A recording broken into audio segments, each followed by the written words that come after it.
together. Radio 91, where it's always better. Where it's always better.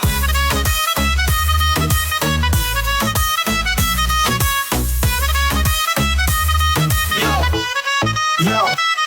सुबह का सूरज या शाम का रंग, we bring you joy हर जुबान का धन. Community की बात हम हैं आपके साथ, let's spread the love. चलो मिल के साथ tune in, turn up, दिल से बात करो. Radio Manu 92 FM के साथ चलो. Every voice counts, हर लम्हा यहाँ. चलो बात करके देखते हैं, let's all shine on. Yo, let's all go. सेहत की बात और dreams to share. Radio Manu 92 FM, we're always there. From unity to joy, we bring the light. Every word, every tune makes everything right. Listen up, it's time to unite. Radio Manu 92 FM, shining bright. Dill se suno, we love and care. Chalo baat karke dekhte hain, let's take it there. So come along for the ride. Radio Manu 92 FM, we're by your side. चलो बात करके देखते हैं. Your voice, your guide.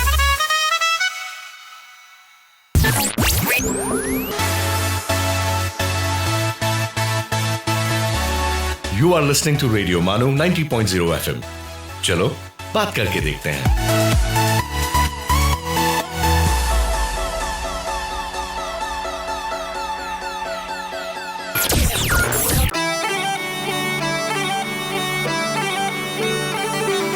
ये है radio मानू 90.0 FM, पेश है सहेली संवाद.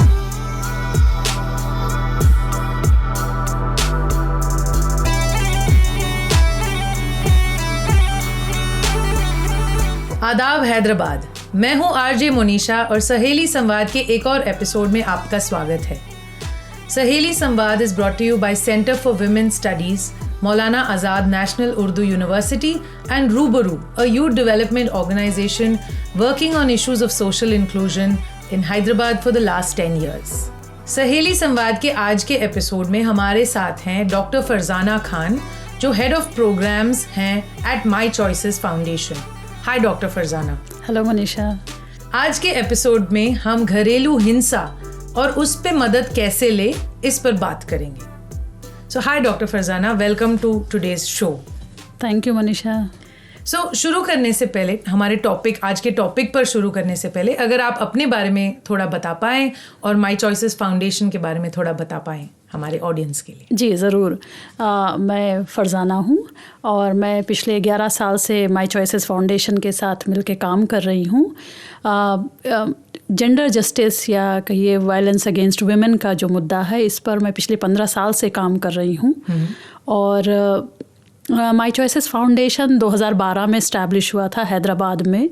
हमारे 5 सेंटर हैं, 4 हैदराबाद सिकंदराबाद में और एक वारंगल डिस्ट्रिक्ट में है. दरअसल ये इशू जो घरेलू हिंसा है, ये एक बहुत बड़ा टॉपिक है. और जब ये काम को हम लोगों ने शुरू किया तो ये समझ में आया कि एक बहुत बड़ी आबादी जो इससे जूझ रही है, उनको ये पता नहीं है कि इससे मदद कैसे लिया जाए, क्या तरीके हो सकते हैं. सो माई चॉइसेस फाउंडेशन ने ख़ास करके 2 बहुत बड़े मुद्दों को अपनाया और उस पर काम करना शुरू किया. एक था कि एक मास अवेयरनेस, और हम एक पूरा अवेयरनेस प्रोग्राम लीड करते हैं कम्युनिटी मोबिलाइजेशन का, जिससे कि लोगों को जानकारी हो और लोग इसके बारे में आगे बढ़कर बात करें, मदद पूछें. दूसरा बड़ा हिस्सा जो माई चॉइसेस के काम का है वो है इंटरवेंशन डिपार्टमेंट. इंटरवेंशन में यानी जब किसी के ऊपर तशद्दुद हुआ, घरेलू हिंसा हुई, तो जब वो बाहर निकल मदद पूछने के लिए आ रहे हैं तो उन्हें क्या क्या ज़रूरतें हो सकती हैं. सो हमारे पास काउंसलिंग डिपार्टमेंट है, लीगल डिपार्टमेंट है और हमारा एक छोटा शेल्टर होम भी है, क्योंकि कई बार महिलाओं को या औरतों को कोई जगह नहीं होती है सर छुपाने के लिए, तो हम लोग वो उनको भी वो मुहैया करा रहे हैं. सो ये पूरे सेंटर्स में अक्रॉस है. और एक बड़ी टीम है, लगभग 100 लोग हैं इस प्रोग्राम में। हमारे ग्रास रूट वर्कर्स भी हैं जो ऑन द फील्ड काम करते हैं, ज़मीन पर एज ए फर्स्ट रिस्पॉन्डर्स आप कह सकती हैं, जिनको हम लोग पीस मेकर्स कहते हैं। और वो बहुत बड़ा source of community bridging gap है जो कम्युनिटी के बीच में और मदद जहाँ हासिल हो सकती है, यानी हमारे सेंटर्स उसके बीच एक तरह से वो ब्रिज का काम करते हैं और कम्युनिटी भरोसा करके उन पर आसानी से इस मामले पर बातचीत कर सकती है, रीच आउट कर पाए। जी। सो डॉक्टर फरजाना, अगर मदद वाले कंपोनेंट पे अगर हम थोड़ा रोकें और थोड़ा घरेलू हिंसा को समझें। सो अगर घरेलू हिंसा के बारे में आप बता पाएं, क्या है, क्या नहीं है, क्या भ्रम है, क्या मिथ्स है जी अराउंड घरेलू हिंसा? ज़रूर। देखिए, ज़्यादातर हम लोग जब हम घरेलू लफ्ज़ सुनते हैं, वर्ड सुनते हैं, तो हमारे जहन में आता है कि ये कोई ऐसी चीज़ है जो घर के चार दीवारी के अंदर है।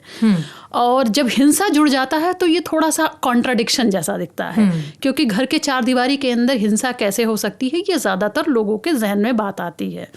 इसको हमें समझने से पहले ये समझना ज़रूरी है कि जब हम घरेलू हिंसा कह रहे हैं तो हम जो किसी भी परिवार में, किसी भी इंडिविजुअल्स के बीच में जब एक से ज़्यादा लोग रहते हैं तो कॉन्फ्लिक्ट होता है। ये एक ह्यूमन नेचर है कि हम कॉन्फ्लिक्ट होता है।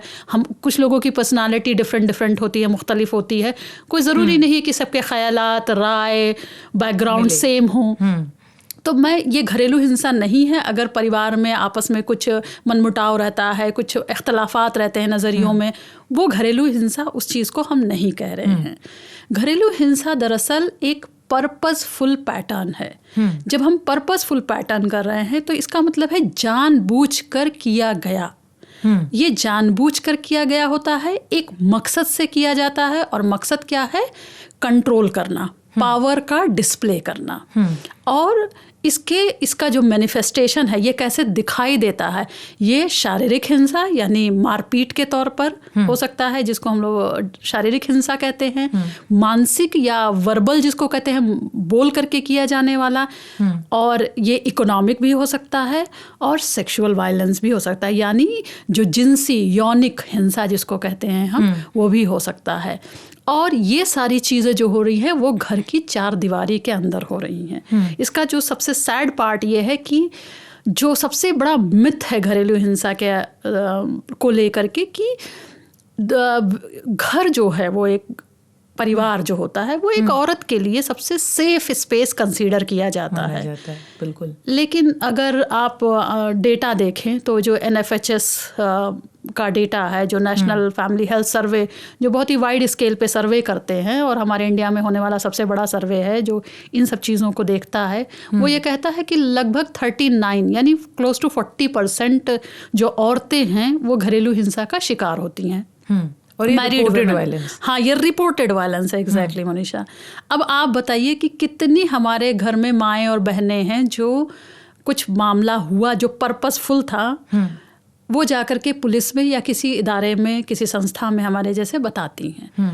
नहीं बताती हैं। तो अगर आप हमारे जैसे ऑर्गेनाइजेशंस जो काम करती हैं, दूसरे जो रिसर्च हैं, स्टडीज़ हैं, वो ये सजेस्ट करती है कि घरेलू हिंसा का आंकड़ा बहुत ज़्यादा है और कहीं ना कहीं ये 70 से 80% भी टच करता है। ठीक है। WHO सर्वे नहीं बता, हाँ, जो सर्वे में आपको नहीं आएगा क्योंकि वो रिपोर्टेड नहीं है। क्योंकि जो 2 औरतें 3 में जो 2 औरतें हैं वो कभी मदद पूछती ही नहीं है। ये भी एक डेटा और सर्वे है।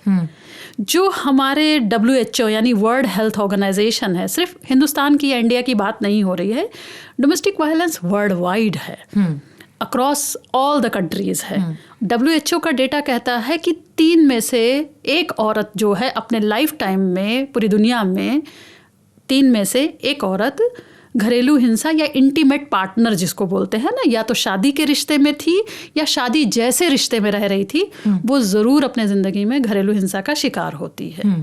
तो ये मैं आपको जस्ट एक अंदाज़ा दे रही हूँ कि ये कितना वाइड स्प्रेड है, कितना ज़्यादा है। तो ये घरेलू हिंसा है कि एक पर्पसफुल पैटर्न है। ये हम कॉन्फ्लिक्ट की बात नहीं कर रहे हैं, जहाँ जानबूझकर किया गया है, एक मकसद के तहत किया गया है, शारीरिक, मानसिक, यौनिक या इकोनॉमिक वायलेंस की शक्ल में ये हमें दिखाई देता है। Thank you doctor Farzana. I think इसका पूरा कॉन्टेक्स्ट सेट करने के लिए कि घरेलू हिंसा क्या होता है, कितना रिपोर्टेड है, कितना शायद अंडर रिपोर्टेड हैं, जो शायद औरतें बोल ही नहीं रही हैं बाहर जी। एंड एक जो आपने पॉइंट जो रखा है पर्पसफुल पैटर्न जो है, इस पे मैं और सवाल करना चाहती हूँ, बट इसके लिए हम ब्रेक के बाद आकर मैं ये सवाल पूछूंगी। हम बात कर रहे हैं डॉक्टर फरजाना के साथ। हमारे साथ बने रहिए। We will be right back after this short break. You are listening to Saheli Samvad, Radio Manu 90.0 FM's Women's Show.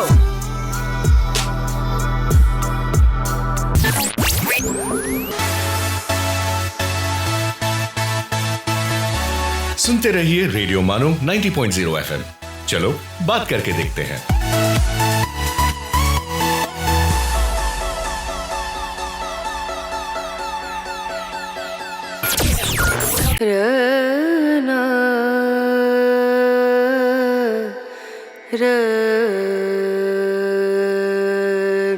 ये है रेडियो मानू 90.0 FM। आइए अब सुनते हैं द माइंडफुल मिनट।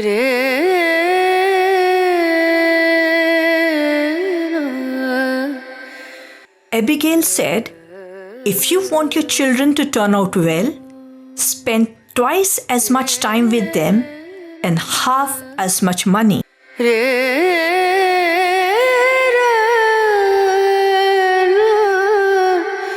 अपने बटुए को पैसों से भरने की बजाय अपनी अलमारी को अच्छी अच्छी किताबों से भर लो। John C.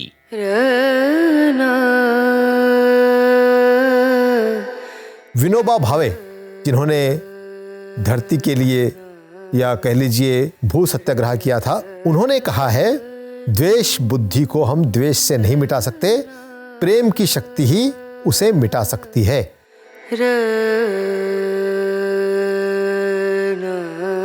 This is Radio Manu 90.0 FM. You were listening to the Mindful Minute.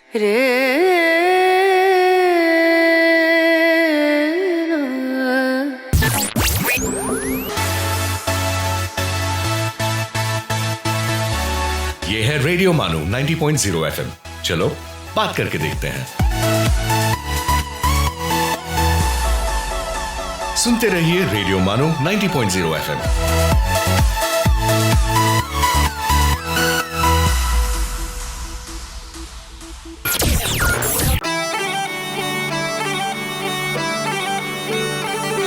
You're listening to Saheli Samvad, Radio Manu 90.0 FM's Women's Show. Welcome back on सहेली संवाद। आज हम बात कर रहे हैं डॉक्टर फरजाना के साथ घरेलू हिंसा पर। डॉक्टर फरजाना, ब्रेक से पहले हम बात कर रहे थे घरेलू हिंसा पर। आप डेटा बता रहे थे, शेयर कर रहे थे, और आपने एक फ्रेज यूज किया था, पर्पसफुल पैटर्न।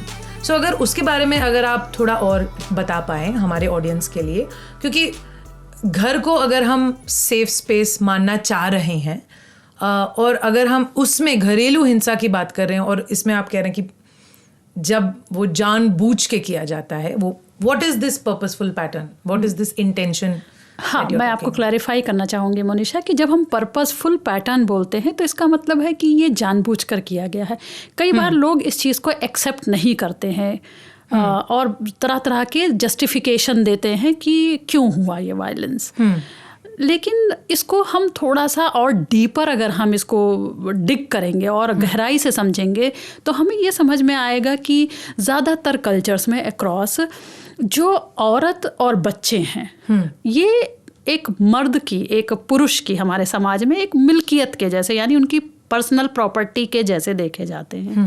कहीं ना कहीं ये समाज में नोशन है कि जो मर्द है वो ताकतवर है, वो पालने वाला है, और औरत और बच्चे उसके अंडर हैं। तो जब हमने किसी को बराबरी का दर्जा नहीं दिया और हमने ये मान लिया कि वो उनके अंडर में है, तो ऑटोमेटिकली जो है ये बात आ जाती है कि आप उनको कंट्रोल में रखिए, ज़रूरत पड़े तो उन्हें ठीक रखने के लिए जो कुछ बन पड़े उसे आप कीजिए, तो कोई दूसरा रास्ता नहीं है। ये जो सोच है वो, उसको एक आप अगर वर्ड दे तो पावर एंड कंट्रोल कहते हैं। यानी ये मैनिफेस्टेशन ऑफ पावर है, पावर का डिस्प्ले है जो घरेलू हिंसा है। क्योंकि हम किसी को कंट्रोल में रखना चाहते हैं। अब कई बार बहुत सारे लोग इस चीज़ को भी जस्टिफाई करते हैं कि अगर कंट्रोल में नहीं रखा जाए तो घर बिखर जाएगा, टूट जाएगा, या समाज कैसे चलेगा। सो ये एक बहुत ही फॉल्स आर्ग्यूमेंट है, क्योंकि हम सब इंसान होने के नाते बराबर है ना।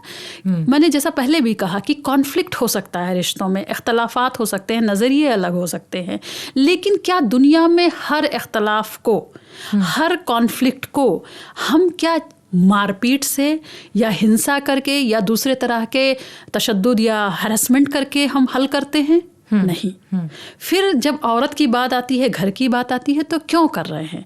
क्यों? क्योंकि कहीं ना कहीं वो घरेलू जो वर्ड जुड़ा हुआ है और उसमें जो मिल्कियत जुड़ी हुई है, वो जो है इंसान को जो बातचीत से मामले हल हो सकते हैं उनके लिए भी हिंसा करने के लिए उकसाया जाता है। तो इसीलिए ये एक पर्पसफुल पैटर्न है जिसमें हिंसा करने वाला बखूबी जानता है कि जो वो कर रहा है वो क्या कर रहा है, लेकिन क्योंकि समाज में वो एक्सेप्टेड है, वो नॉर्म है, वो कभी कल्चर के तौर पे हमें बताया जाता है, कभी मजहबी तौर से बताया जाता है, कभी ख़ानदानी तौर से बताया जाता है, तो वो एक्सेप्टेबल है। वो इम्प्यूनिटी, यानी मैं ये करके निकल सकता हूँ, मुझ पर कोई सवाल नहीं खड़े करेगा। उल्टा क्या है, जो विक्टिम है यानी जिसके ऊपर हो रही है उसी को ही दोषी ठहरा दिया जाता है बहुत सारे मामलों में। तो इसलिए आई थिंक जो पर्पसफुल पैटर्न है वो बहुत, ये पूरे कॉन्टेक्स्ट को देखे तो आप समझ सकती हैं। सो आपने एक और बात कही जहाँ पर आपने कहा कि 39% रिपोर्टेड है वायलेंस, और शायद अ लॉट ऑफ दैट परसेंट शायद रिपोर्ट भी नहीं करते हैं। सो क्यों नहीं करती हैं फिर, ये रिपोर्टिंग क्यों नहीं बाहर आता है? हाँ, क्योंकि जो वुमेन है, जैसे मैंने कहा कि जो कंडीशनिंग होती है, जो हमारी सोशल अपब्रिंगिंग होती है, अब आप ये समझिए कि ये जो है इंटरजनरेशनल है ना। एक माँ से वो बेटी, हमारी दादी नानी, फिर माँ, फिर बेटी, वो एक चलता जा रहा है। उसका रीज़न ये है, कई रीज़न्स हैं। एक तो जस्टिफिकेशन, जैसा मैंने कहा, और वुमेन के अंदर जो ये सेंस दिया जाता है कि आप जो है वो कम हैं और बर्दाश्त करना, एक ख़ानदान को, एक फैमिली को आपको ब्रेक नहीं होने देना है, तो उसके लिए आप खामोश रहिए। तो ये जो शेम है और प्राइवेट मैटर इसको कहा जाता है, इसीलिए ये बहुत डिफ़िकल्ट इशू है, क्योंकि ये प्राइवेट मैटर है। इस पे आप बात नहीं कर सकते, क्योंकि आप बात करेंगे तो आप अपने ही परिवार को इज्जत निकाल रहे हैं। जैसे हम लोग कहते हैं ना कि ये बेइज्जती कर रहे हैं आप। तो ये जो नोशन जो जुड़ जाता है ऑनर का, यानी इज्जत का, इससे एक तो औरतें खामोश रहती हैं।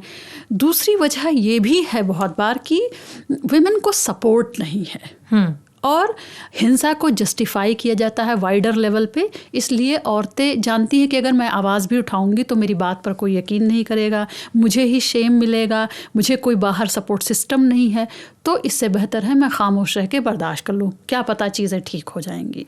तो ये एक जो अनरिपोर्टेड रह जाने का सबसे बड़ा रीज़न है, वो यही सारी चीज़ें हैं। Thank you for sharing doctor Farzana. So एक सवाल जो है, घरेलू हिंसा क्या घरेलू मामला है या Is it everybody's responsibility? So नहीं, आप कभी भी किसी भी हिंसा को कैसे कह सकते हो कि ये घर का मामला है या इस पर खामोश रहना चाहिए। देखिए, जुल्म एक हमारे एक वाइडर अंडरस्टैंडिंग है कि जो है जुल्म को आप अगर सहेंगे तो जुल्म को आप बढ़ावा देंगे, राइट। ये अक्रॉस कहा जाता है।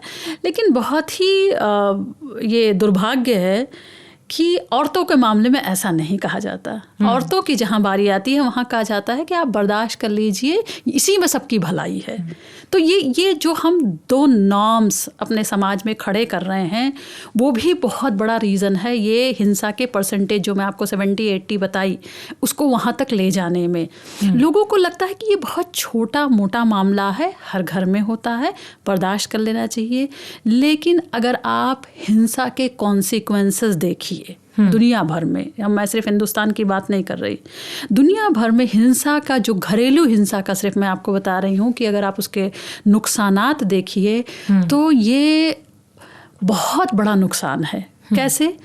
इससे जो है हेल्थ के बहुत सारे कॉन्सिक्वेंसेस हैं, इकोनॉमिक कॉन्सिक्वेंसेस हैं, इसके साइकोलॉजिकल कॉन्सिक्वेंसेस है, जो ट्रॉमा होता है वो कॉन्सिक्वेंसेस हैं, और जो बच्चे हिंसा में परवरिश पाते हैं, जहाँ वो अपने बाप को ये करते देखते हैं और माँ को बर्दाश्त करते देखते हैं, वहाँ ये हिंसा का जो साइकिल है, जिसको हम चक्र बोलते हैं, ये हिंसा का साइकिल एक जनरेशन से पास होकर दूसरे जनरेशन में जाता है। ज़्यादातर डेटा एंड रिसर्च कहते हैं कि जो लड़के अपने फादर को वायलेंस करते घर में देखते हैं, 5 times लाइकली टू बी, यानी 5 गुना उनका बढ़ जाता है इस बात का चांसेस कि वो खुद भी अपने रिश्ते में हिंसक होंगे। लड़कियां जो अपनी माँ को बर्दाश्त करते देखती हैं, उसमें लाइकलीहुड बढ़ जाते हैं कि वो बर्दाश्त कर लेंगी, वो आवाज़ नहीं उठाएंगी। मिलियंस ऑफ डॉलर्स कॉस्ट है वायलेंस का जो वुमेन के ऊपर होता है। Thank you doctor Farzana. I think जब हम ये बात सुनते हैं कि अगर हमने खुद देखा है, अपने घर में देखा है, हम कहीं ना कहीं उसको बढ़ावा दे रहे हैं और कहीं ना कहीं हम 5 गुना अपनी ज़िंदगी में भी उसको अपनाएंगे, या नॉट अपनाएंगे बट हम उसको टॉलरेट करेंगे समवेयर, जस्ट बिकॉज हमने अपने फैमिली में देखा है। इस पे हम चर्चा जारी रखेंगे। दोस्तों बने रहिए हमारे साथ सहेली संवाद पर। हम बात कर रहे हैं डॉक्टर फरजाना के साथ घरेलू हिंसा पर। Will be right back after this short break. आप सुन रहे हैं सहेली संवाद, रेडियो मानू 90.0 FM का वुमेन्स शो।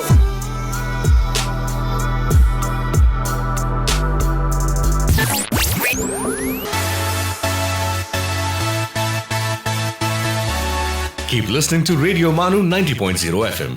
चलो बात करके देखते हैं।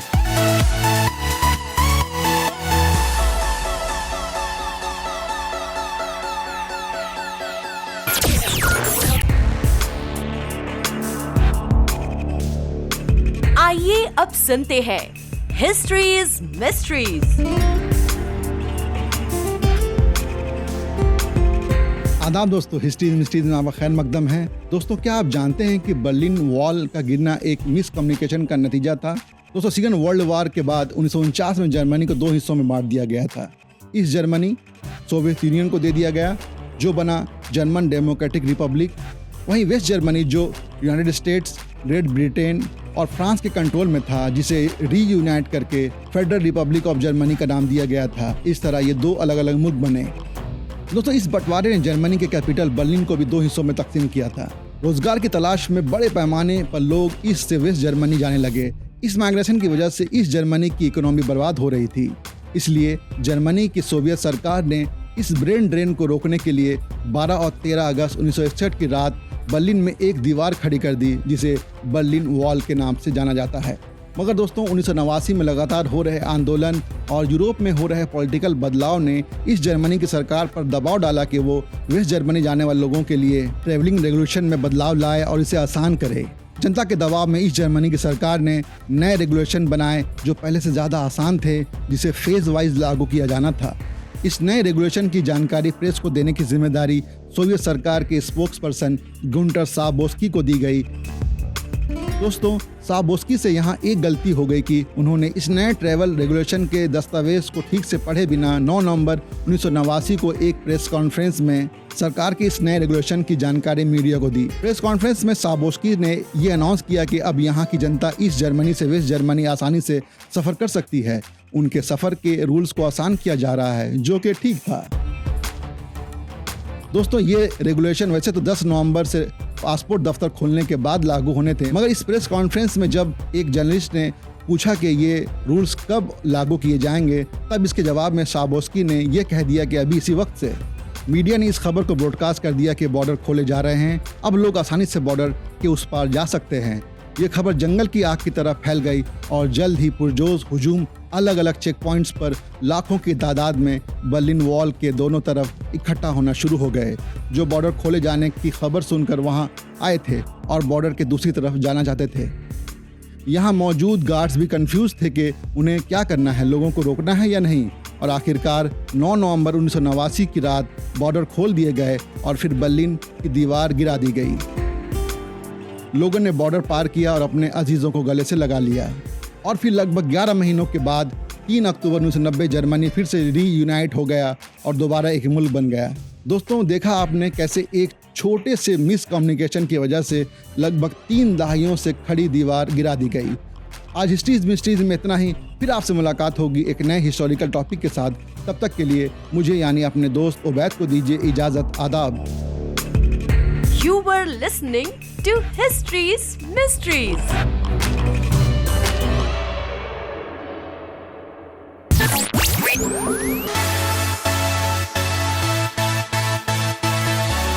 You are listening to Radio Manu 90.0 FM. चलो बात करके देखते हैं।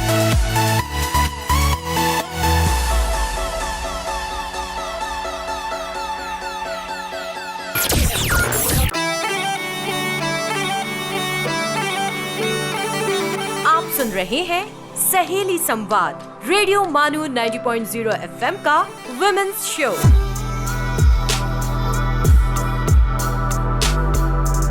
दोस्तों, वेलकम बैक टू सहेली संवाद। आज हम बात कर रहे हैं डॉक्टर फरजाना के साथ घरेलू हिंसा पर। डॉक्टर फरजाना, ब्रेक से पहले आप कह रहे थे कि घरेलू हिंसा, आई थिंक हमारे दिमाग में घर जब वर्ड आ जाता है हम सोचते हैं घर के बीच में होना चाहिए, बट आपने बहुत क्लियरली बता दिया है कि घरेलू हिंसा घर का मामला नहीं है।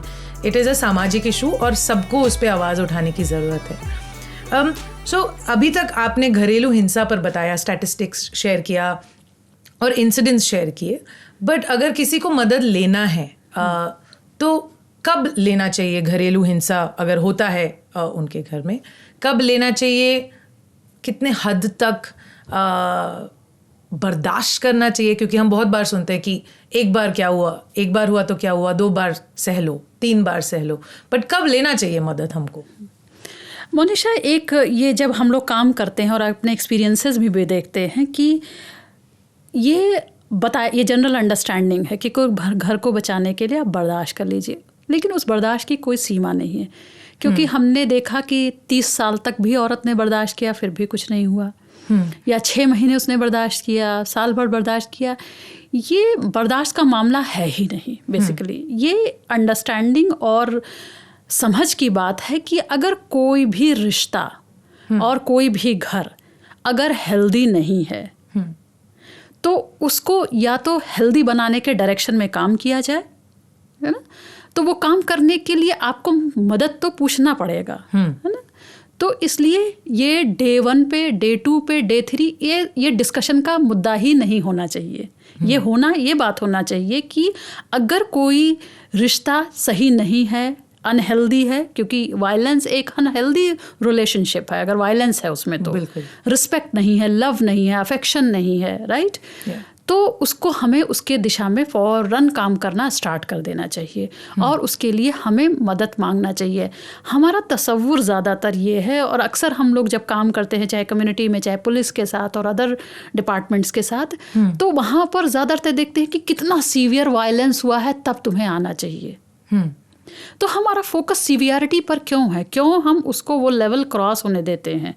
जिस दिन किसी को अगर एक थप्पड़ पड़ा है, किसी को अगर ताने कांस्टेंट मिल रहे हैं, किसी का इकोनॉमिक उसका है अर्निंग है, चाहे उसके घर के खर्चे हैं, बच्चों की फीस है, नहीं चुकाई जा रही है, तो वो एक दिन भी उसके लिए बहुत मुश्किल हो सकता है। और अगर आप किसी चीज़ को फ़ौरन नहीं रोकते और उस पर मदद नहीं पूछते हैं, वो इंक्रीज़ होता है डे बाय डे। ये मेरे 15 साल का एक्सपीरियंस बता रहा है। मैंने कोई ऐसा मामला नहीं देखा जहाँ पर ये देखा हो कि बर्दाश्त कर लेने से ऑटोमेटिकली चीज़ें ठीक हो गई। आप रहना सीख गए, आप वैसे ही ज़िंदगी को लेके चलना सीख गए, वो एक अलग बात है, लेकिन ठीक तो कुछ नहीं हुआ। सो क्या तौर तरीके हैं जहाँ पर हम मदद ले पाए?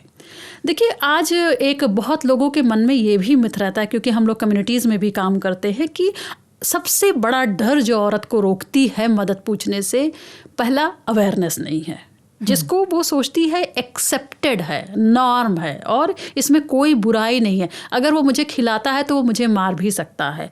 मर्द ये सोचता है कि मैं इसको पाल रहा हूँ इसलिए मेरा हक है इसको ऐसे सही रखने का।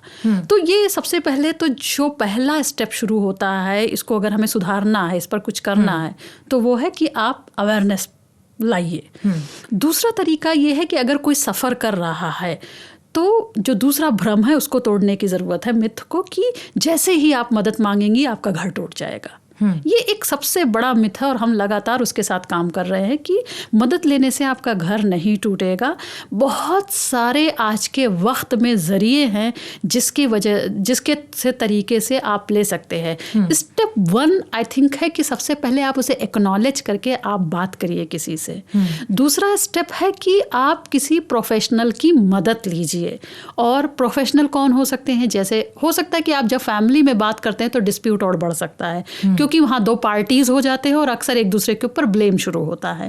तो आप किसी प्रोफेशनल के मदद ले सकते हैं जो इस पर काम कर रहे हैं। और काउंसलिंग एक बेहतर तरीका है जहाँ पर दोनों को एक न्यूट्रल एटमॉस्फेयर में दोनों से बातचीत किया जा सकता है और रिश्ते पर काम करने के बारे में बात की जाती है। फॉर एग्जांपल, हमारे सेंटर में जब हम बात करते हैं, बहुत सारे आदमियों ने एक्नॉलेज किया कि जो आप बता रही हैं, काउंसलर जो उनको जब उनके रिश्ते पर और healthy relationship and boundaries and what is violence पे बात करते हैं, तो उन्होंने कहा कि मैंने कभी इस नज़रिए से देखा ही नहीं।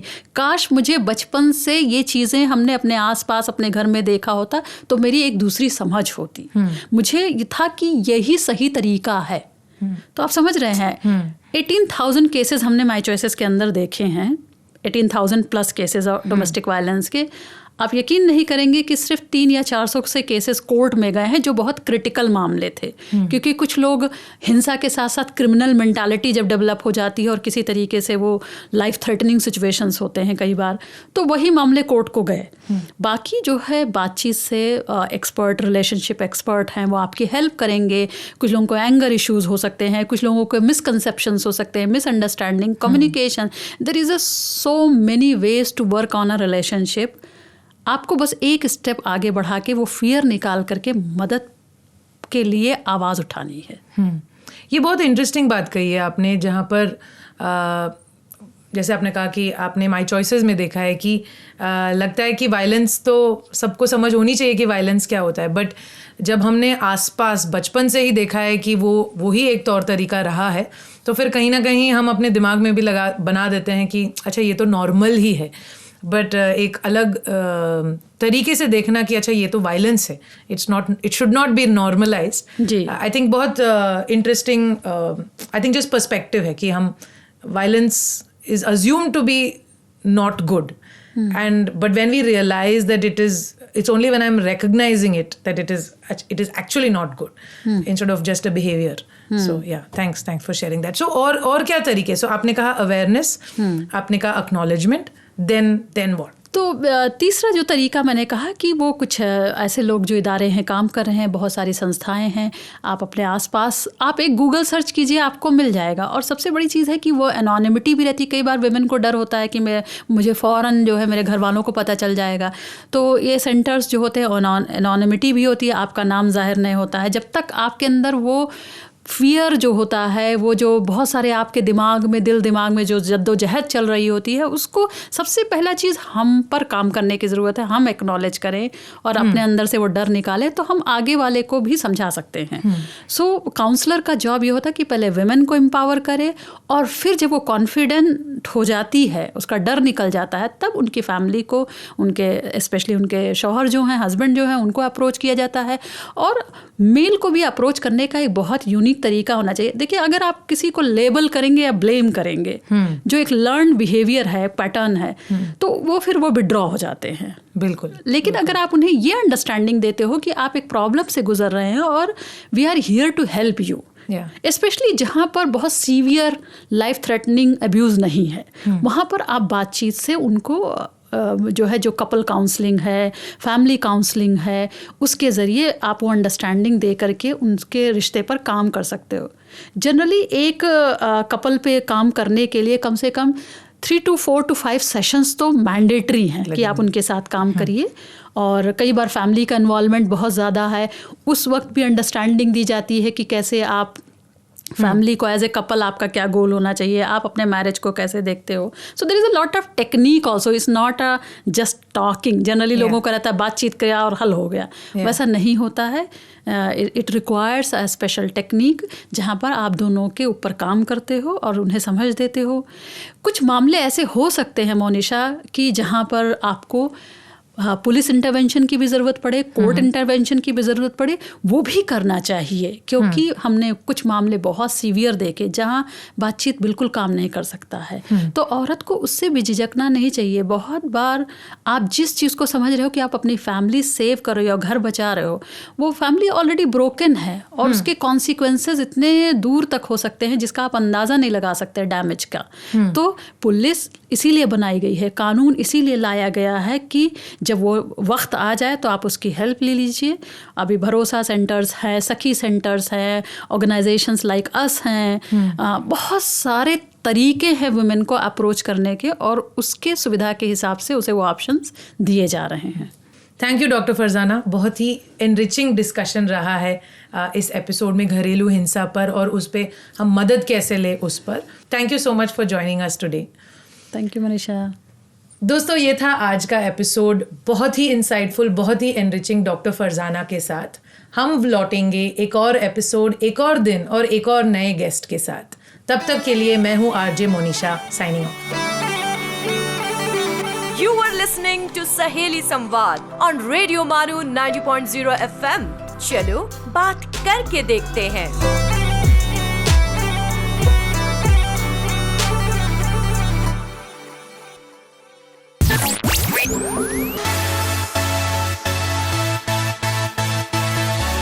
ये है रेडियो मानू 90.0 FM।